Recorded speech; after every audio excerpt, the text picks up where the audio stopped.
Ah, la Corée du Sud, pays des dramas, de la K-pop et aussi un pays entre tradition et modernité. Avec ses palais et ses gratte-ciels qui ne forment qu'un dans le paysage. Assez surprenant d'ailleurs. Et si je te disais que si tu viens en Corée, tu vas avoir d'autres chocs culturels en arrivant ici. Et je ne te parle pas de la culture du palais ou de la nourriture. Non, il s'agit bien d'autres choses, des choses que tu pourras voir quotidiennement.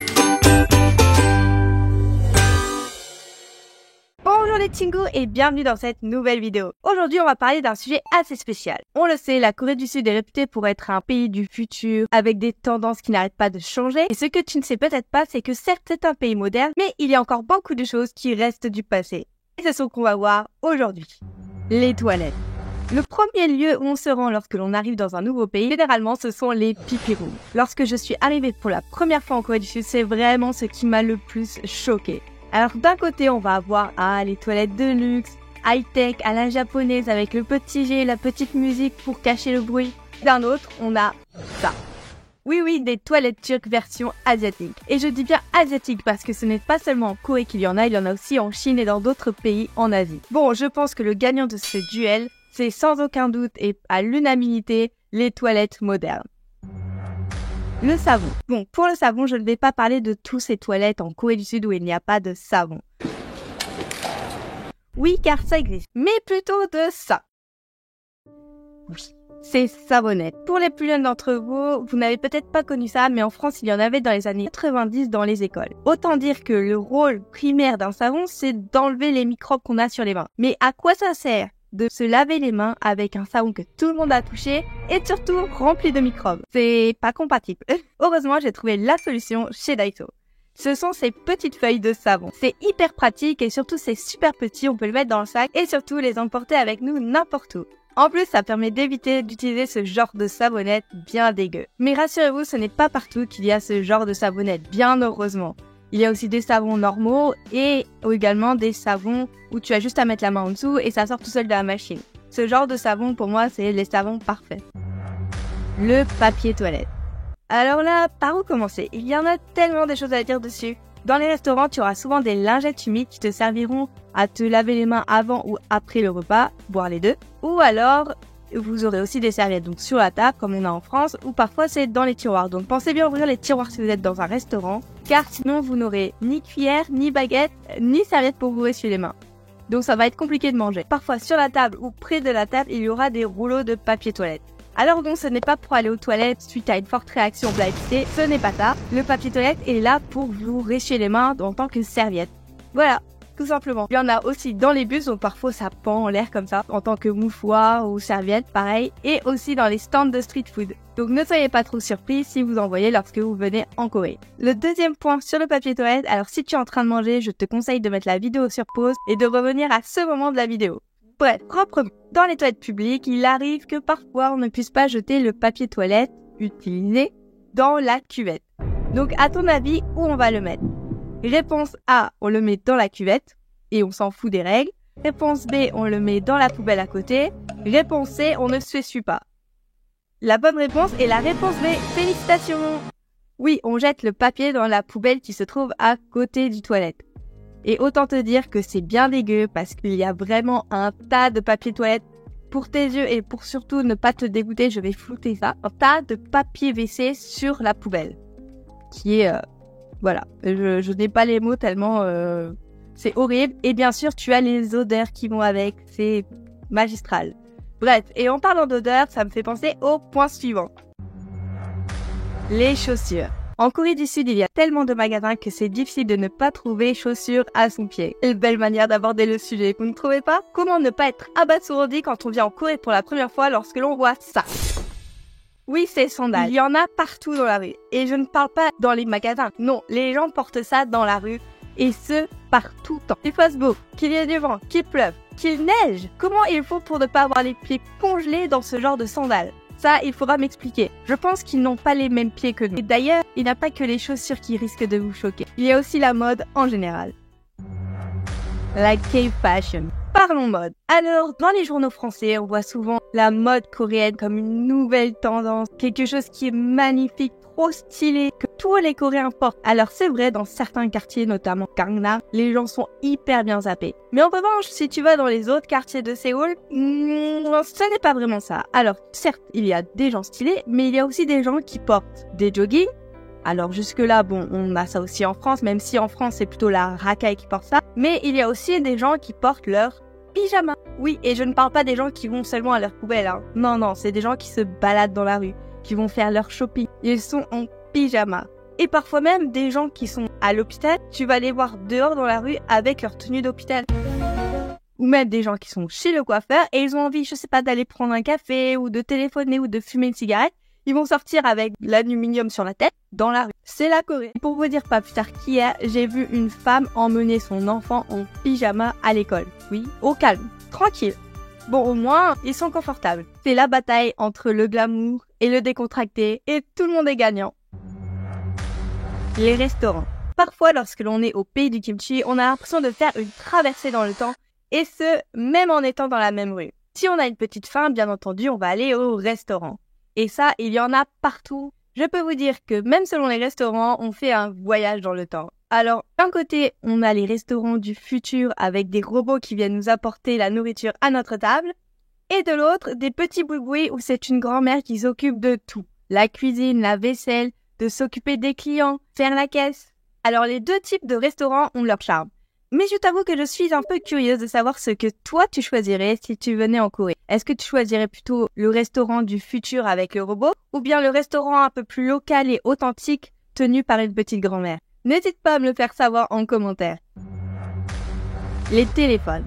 La Corée du Sud, c'est le pays de la technologie, le pays des téléphones, le pays de Samsung. Mais que vois-je? Et oui, si en France elles ont déjà disparu depuis quelques années, en Corée du Sud on trouve toujours des cabines. Alors non, pas des cabines d'essayage, des cabines téléphoniques. Par contre, je n'ai encore jamais vu personne en utiliser. Ou maintenant que j'y pense. Ah, c'est donc à ça qu'elles servent dans les dramas. Oui, peut-être qu'elles ne servent que pour les dramas, je ne sais pas parce que je n'ai jamais vu personne en plus d'1 an et demi en utiliser. La porte. Les hommes coréens, qu'est-ce qu'ils sont galants dans les K-dramas. Mais dans la vie réelle, qu'est-ce que ça donne? Prenons un exemple très simple. Vous allez dans un centre commercial, mais malheureusement, les portes automatiques ne fonctionnent plus. Bon, ce n'est pas grave, on va prendre les portes normales. Devant vous, il y a une Ajumma. Et plutôt que de vous tenir la porte, eh bien, vous la prenez en pleine tête. Vous dites, c'est sûrement parce que c'est une Ajumma, elles sont réputées pour être assez sévères, pour être dans leur monde. C'est pas grave. Arrive le moment où vous devez sortir de ce centre commercial. Et là, ce n'est pas une Ajumma qui est devant vous, mais c'est un jeune homme. Et là, vous vous dites, bon, dans les dramas coréens, ils sont quand même assez galants. Même si je ne le connais pas, même si on est des inconnus, ce n'est pas grave, il va quand même tenir la porte. Eh bien, non. Vous allez vous la prendre en pleine tête aussi. Bon, je vous vois ceux qui vont dire dans les commentaires, ah, ces Coréens, ils ne sont pas polis, ils ne savent pas ce que c'est que de tenir la porte. Non. Je vous arrête tout de suite, c'est juste que ce n'est pas dans leur culture. C'est comme dire bonjour à votre voisin ou dire un bonjour quand on est dans l'ascenseur, eh bien ça ne se fait pas. Si vous faites ça en Corée du Sud, généralement vos voisins vont vous regarder avec des gros yeux comme si vous sortiez d'une autre planète. Bon, ce qui est déjà le cas quand on est étranger, mais là en plus. Bon, vous l'avez compris, s'il y a une porte devant vous, vous faites attention. Et j'aimerais ajouter un autre conseil. Imaginons vous voulez quand même être gentil et tenir la porte pour la personne qui est derrière vous. Mais au lieu de la tenir pour une seule personne, vous allez vous mettre derrière en mode galanterie. Ne faites surtout pas ça. Ou sinon, vous risquez d'attendre pendant, non pas pour une personne, pas 2 personnes, non, pour plusieurs personnes pendant plusieurs minutes. Car les Coréens vont penser que vous êtes le portier. Oui, ça sent l'expérience, n'est-ce pas? Oui, ça m'est déjà arrivé et une fois que vous tenez la porte, c'est foutu. Ils vont tous passer, il n'y a personne qui va vous laisser partir. La médecine. Passons maintenant à la santé. D'un côté, on a des machines médicales ultra modernes, à la pointe de la technologie et réputées à l'international, qui permettent de repousser certaines maladies, voire même de les détecter hyper tôt. Et d'un autre côté, on a la médecine traditionnelle. Alors attention parce que je n'ai absolument rien contre la médecine traditionnelle, j'ai moi-même d'ailleurs déjà opté pour ce genre de médecine, mais je trouve ça assez fou qu'il y ait encore autant de cliniques de médecine traditionnelle coréenne alors qu'il y a autant d'hôpitaux modernes. Et surtout, ce qui m'a choqué lorsque j'en ai parlé avec des Coréens, c'est que si jamais ils ont un problème de santé et que la médecine moderne ne trouve pas d'où vient leur problème, eh bien, ils vont se diriger vers la médecine traditionnelle en plan B un peu. Et j'ai trouvé ça assez incroyable. Bon, autant la médecine traditionnelle peut être efficace, autant elle peut laisser des traces. Oui, car quand je parle de médecine traditionnelle, j'entends par ça des choses comme l'acupuncture, donc avec des aiguilles et parfois même des aiguilles qui envoient de l'électricité dans le corps. Il faut bien être courageux pour y aller la première fois. Ou encore les ventouses qui vont te laisser des traces pendant plusieurs minutes, plusieurs heures, voire plusieurs jours. Et enfin, les délicieux médicaments de la médecine traditionnelle. Ah, alors ça, pour ceux qui ont déjà goûté, vous savez, c'est infâme. Ça n'a rien à voir avec nos médicaments occidentaux. Encore ceux-là, ils sont déjà pas bons. Mais alors, je peux vous dire que les médicaments de la médecine traditionnelle, c'est pire. Souvent, ce sont des médicaments à boire et je ne parle pas d'une cuillère. Hein. Non, ça c'est trop facile, c'est pour les petits joueurs. Ce sont des verres. Un verre entier et avec des herbes ou des racines que l'on connaît même pas. Donc voilà, il faut bien s'accrocher. Si vous avez un problème, vous savez que vous pouvez vous tourner vers la médecine traditionnelle coréenne. Elle est tout aussi efficace que la médecine moderne. Les poussettes. Si vous êtes en Corée du Sud et que vous êtes dans la rue, surtout ne marchez pas dans la rue sans regarder ce qu'il y a dans les poussettes. Dans 75% des cas, ce ne seront pas des bébés. Par là, j'entends des bébés humains. La plupart du temps, ce seront des chiens. Bon, après, cela s'explique de plusieurs raisons. Premièrement, déjà, vous verrez pas beaucoup de bébés dans la rue parce que faible taux de natalité. Je pense que vous êtes au courant avec tout ce que les médias nous rabâchent dessus. Symbole d'un pays qui ne fait plus d'enfants. Et deuxième point qui a été expliqué par l'une de mes amies, c'est que les mamans, souvent, ne sortent pas leur bébé tout simplement parce qu'il y a des différences de température entre l'intérieur et l'extérieur. Je m'explique. En Corée du Sud, dehors, il fait environ 35 degrés, ressenti presque 40 des fois. Et à l'intérieur, il fait 20 degrés, oui, parce que la clim, elle est à fond, que ce soit dans les métros, dans les centres commerciaux. Bref, vous voyez, il y a déjà une grande différence de température. Et de deux, en hiver, eh bien, c'est la même chose, mais à l'inverse. C'est-à-dire que dehors, il va faire moins 20, et à l'intérieur, il va faire 25 degrés. Qu'est-ce qu'on aime, ces différences de température? Allez savoir pourquoi en hiver, il faut que les températures soient à 25 à l'intérieur, alors qu'en été, il faut qu'ils les mettent à 20. J'ai encore pas compris ce système. En tout cas, je trouve que les poussettes pour chiens, c'est super adorable. C'est une super manière de montrer qu'on peut chouchouter autant un bébé qu'un animal. Voilà, c'est sur les poussettes que s'achève cette vidéo. Alors moi, je t'avoue que ce qui m'a le plus marqué à mon arrivée en Corée du Sud, c'était les toilettes. Comme je te l'ai dit, c'est le premier point, celui qui m'a le plus marqué. Mais toi, parmi ces 10 points, lequel t'a le plus marqué? Dis-le moi en commentaire.